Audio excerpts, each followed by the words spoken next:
big hello and highball to all the model railroad fans out there. And got a special treat for you this month. We're here with David Bogard, and we're going to be talking with him about his Missouri Pacific layout.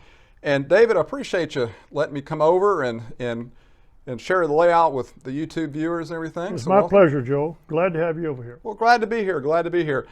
And I'll tell you, David, I think kind of have to tell you this story to my viewers out there. I know there's a model railroader. They're out there, and you hear about the hobby kind of dwindling and everything, but I don't believe that. And a matter of fact, David, I'll kind of let you tell that story, David. I was in the Starbucks cafe, and getting up to leave, and I saw this guy sitting over in the corner with his coffee, wearing a Missouri Pacific Railroad T-shirt or polo shirt. Anyway, Missouri Pacific Railroad. And I said, well, that's of interest to me, the mop. And so I went over and introduced myself, and turns out it was Joe. And he lives near me out here, and it was quite exciting to know that there's another Missouri Pacific Railroad enthusiast living just a mile or so from me, that we'd never known but for meeting in Starbucks that day. Yeah, I tell you, folks. So again, don't be afraid to wear that railroad apparel. If I hadn't had my Missouri Pacific shirt on that day, right. Might have struck up a conversation with David, but David, model railroading might have never really come into the conversation. True. We wouldn't have known. True. And it was just kind of nice to meet David, and we got to talking. Of course, knew he was a Missouri Pacific fan and had a layout and everything, and been friends ever since. And I'll tell you, David, the layout you have is absolutely it's incredible. Well, thank you. You can tell that it's a lot of work put into it, Yeah. a lot of time and effort.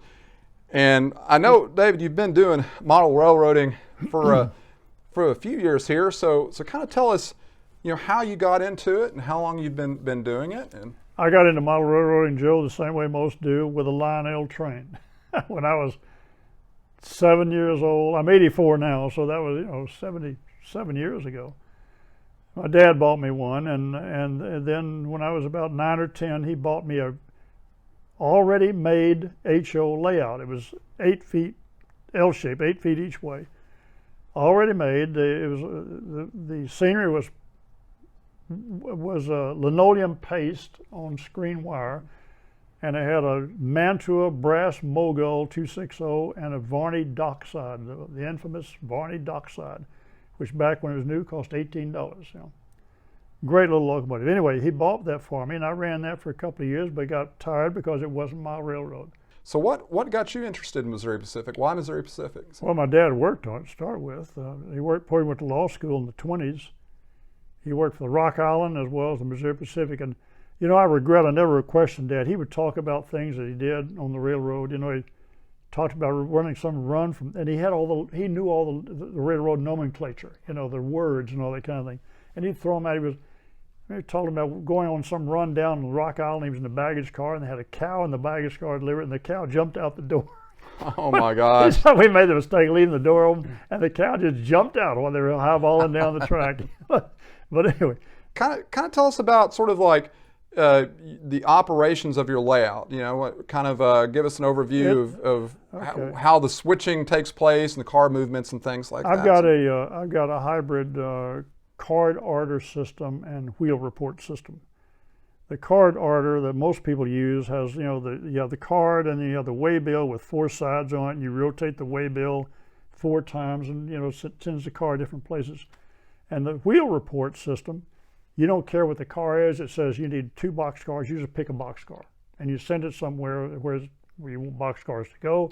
You drop it off, pick up whatever boxcars are, and go. You don't worry about what kind of car, or the type, the name of the car, what railroad or anything like that, which you have to on the card order system. I combine the two. I have the card order that shows the locomotive.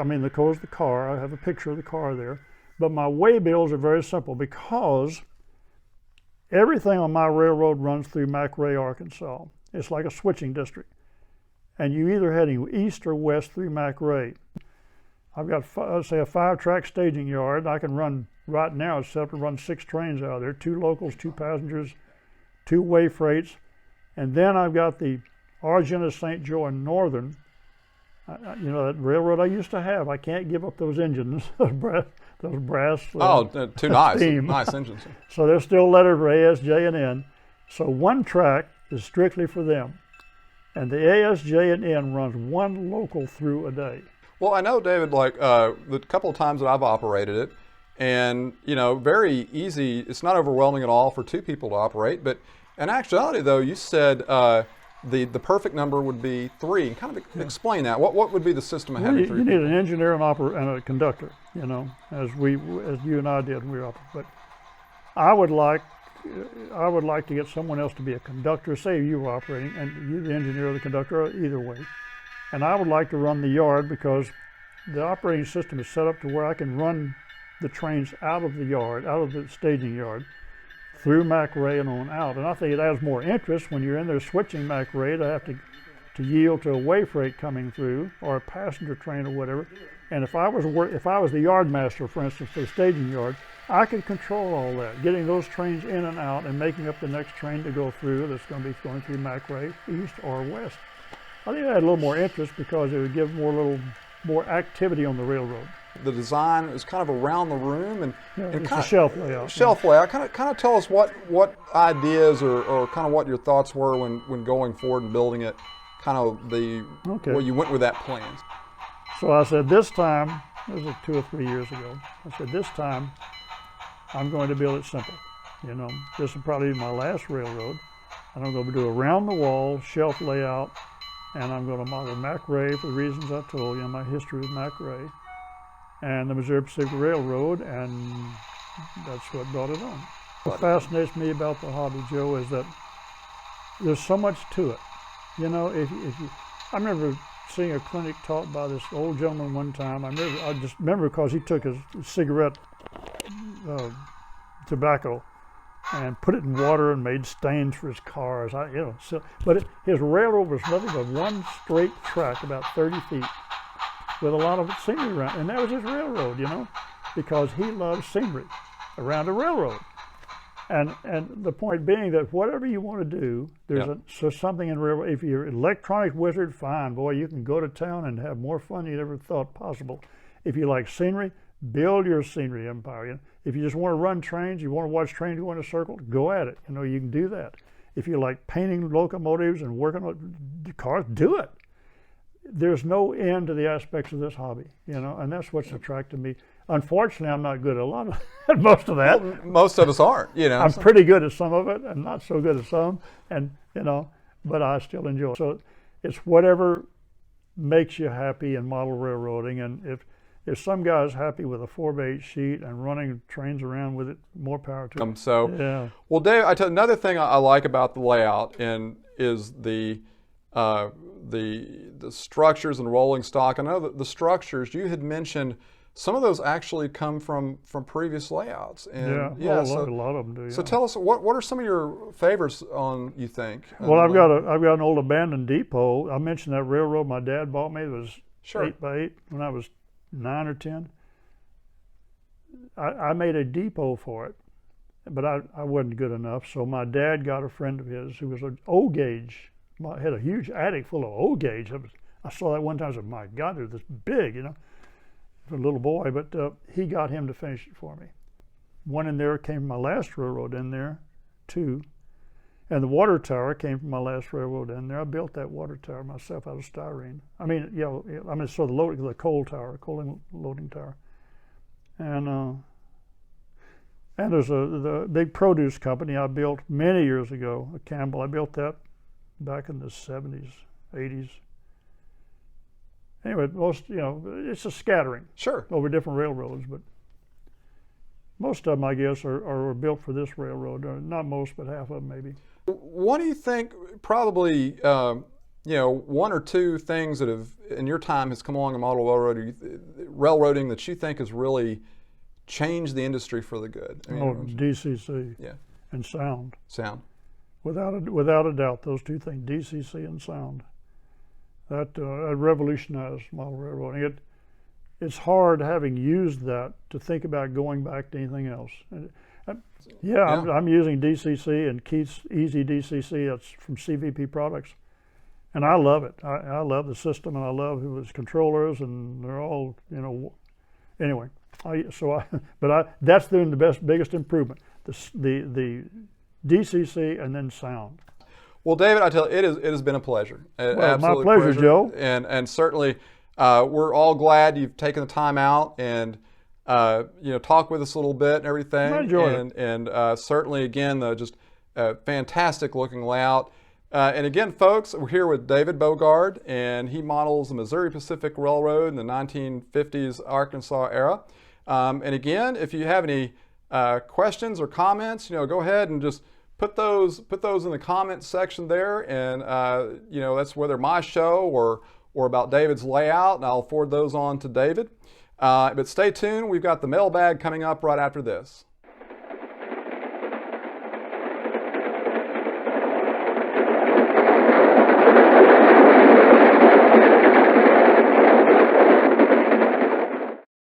Well, welcome to the mailbag, everyone. This is the part of the program where I take some of the questions and comments you've left on my YouTube channel and share them with the rest of the viewers.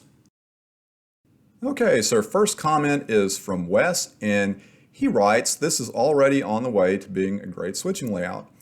It's always nice to see people model anywhere in the South. I don't think people really do it enough. I know switching layouts aren't for everybody, but I've got a small one myself in my little apartment. Graduate student living in, or is what it is. And it is such a nice way to relax and unwind after a day by just rotating some cars on the layout, and this looks like it provides just as much enjoyment." And Wes, I appreciate that comment, and good luck with graduate school, man. I know when I got my undergraduate, it seemed like I was crawling across the finish line, so I have a lot of respect for people that go beyond that. And you're right. It's I agree. I think the South, and even though there's a lot of railroad history in the South, and a lot of good railroads still in the South, and I think the Southern United States is sometimes overlooked as a great modeling location. So encourage people, if you're looking for a place to model, consider the Southern United States. I think you hit the nail on the head. We're definitely on the same page there as far as the enjoyment of a switching layout and how relaxing it is and everything. I mean, you coming home from a long day of work, and man, I can just unplug and switch out the cars and everything, and it's absolutely great. And again, it's another one of those types of layouts. It's don't overlook it. I know a lot of people, see the basement layouts, and those are fine too. But again, switching layouts offer a lot of enjoyment there, so don't overlook that. But again, Wes, good luck with graduate school, and I do appreciate that comment. All right, our next comment is from ATSF, and great railroad, by the way. And he comments, "Looking great, the static grass and trees sure make nice scenes." And I appreciate that comment. I know the scenery is one of my favorite parts of model railroading. And I think I mentioned in my last video, in some older layouts, I've used, different materials and techniques and things in making the trees. But this is the first layout where I've used the super trees and the super leaves. And I'll tell you, I'm really liking the results. So appreciate that comment. All right, so our last one is actually a question, and it comes from the Train Freak. And his question is, "What's your plan for the backdrop?" And so what I've done is when I had the room built, I just had the sheetrock painted a sky blue. Now I am going to go back, and something I've never tried before is using stencils to create clouds. And so when I do that, I'll include that in my update. And so everyone will see kind of the results, good or bad, of how that comes out. But again, appreciate the question. Thank you. All right, everyone. Well, hey, keep those questions and comments coming. And next month, we'll have more to share with you. We'll see you next time. Well, hey, hope everyone's enjoyed this edition of the Central Division. And if you have any comments and questions for me, or comments and questions for David Bogard about his layout, be sure to leave those in the comments section. And any questions or comments directed to David, I'll be sure to pass those along. And hey, in the June's edition of the Central Division, we'll be going back to my layout, and I'll show you some of the new things that I've done, some of the progress, and we'll also put on our steel-toed boots and climb aboard the GP7 and do some switching around the Fort Smith area. So hope to see you for that. And hey, in June, I will also have my second how-to video coming out, and this one will be on what I call the forgotten scenery element, which is weather and track, so keep an eye out for that. And until next time, highball.